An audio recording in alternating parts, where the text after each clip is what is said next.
In view of these facts, we said, who's going to watch out for Haitian farmers?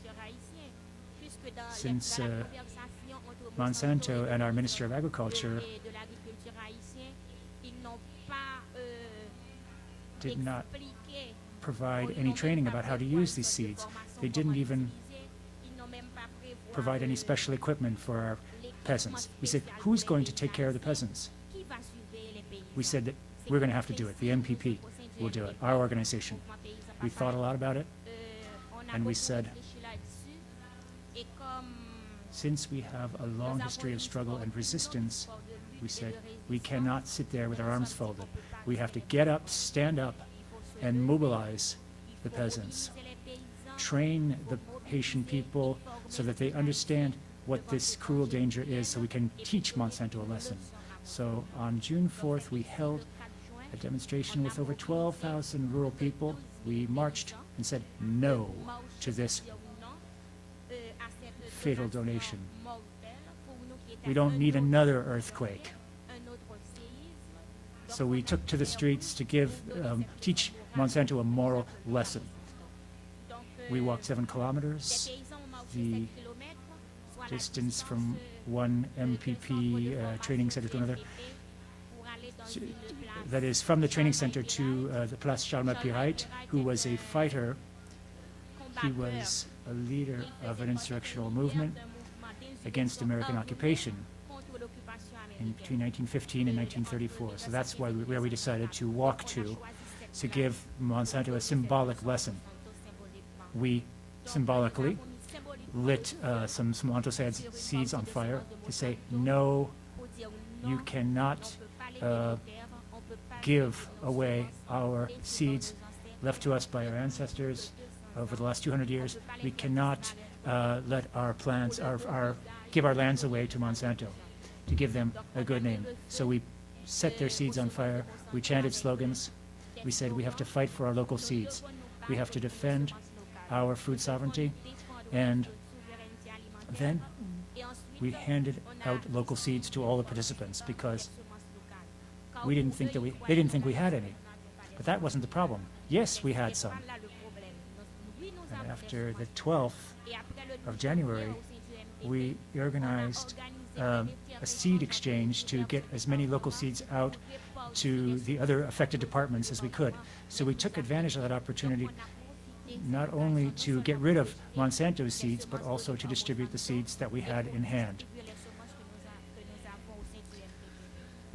So since we don't want to lose our food sovereignty, despite everything we've been through in this situation, we believe that food sovereignty gives the people the right to define their own agricultural policies based on the population's needs and based on their own environment.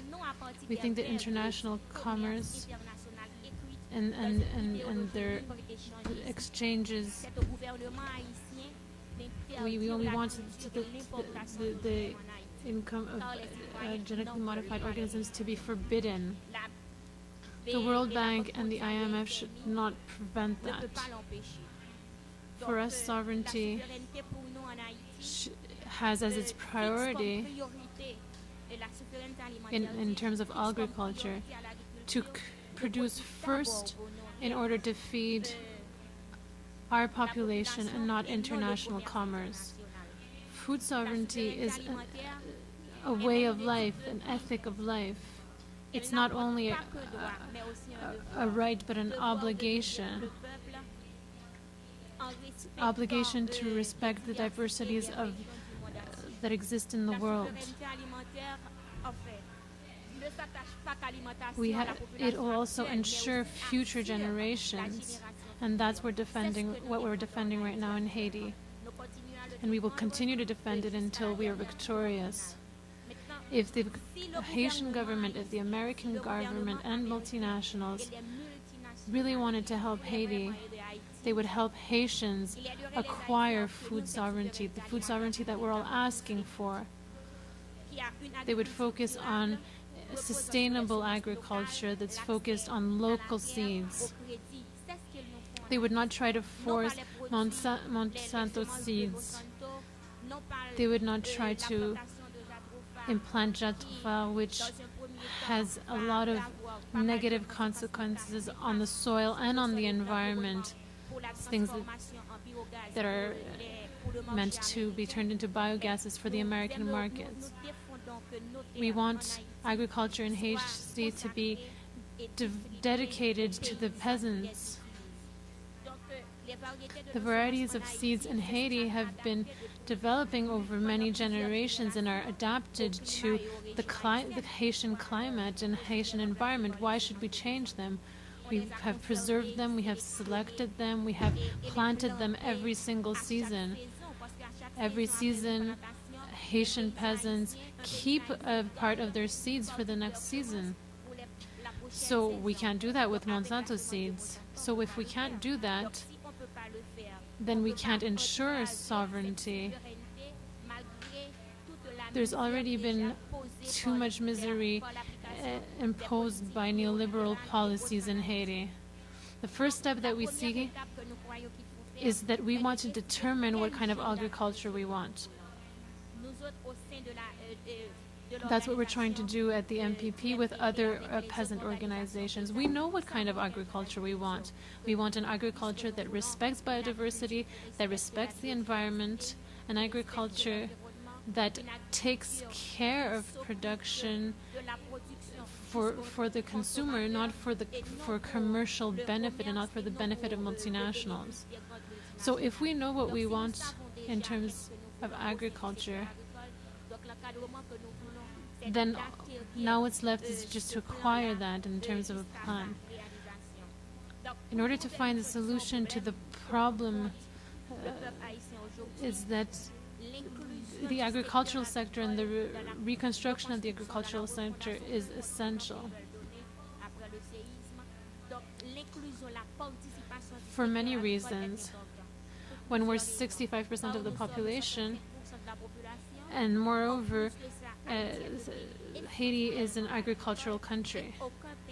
And no country can have sustainable development by excluding its agricultural lands.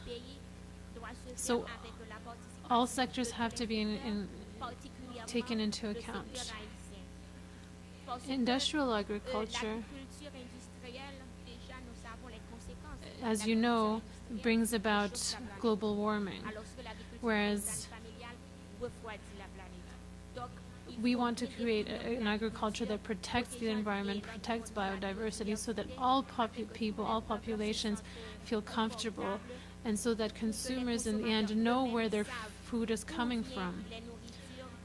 In Haiti, what we need is to establish an agricultural reform, and so that the land can be in the hands of those who work on it, who cultivate it, and that Haiti be independent and capable of determining its own agricultural policies.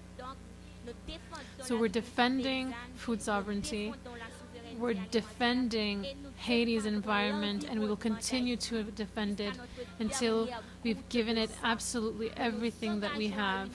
We will do everything we can to change this government that's against peasants, that's against our nation. We want a government that will defend peasant culture, a state that will respect men and women of rural areas, and that will give us back our soil and our forests. So my dear friends listening to me today, the seeds of Monsanto, I repeat, they create health problems, they create environmental problems. We have to fight against this project until death. We have to unite peasants all over the world. Food sovereignty for us is urgent. It's an urgent matter and it's necessary. Food sovereignty is urgent and necessary. We have to globalize the struggle and globalize hope.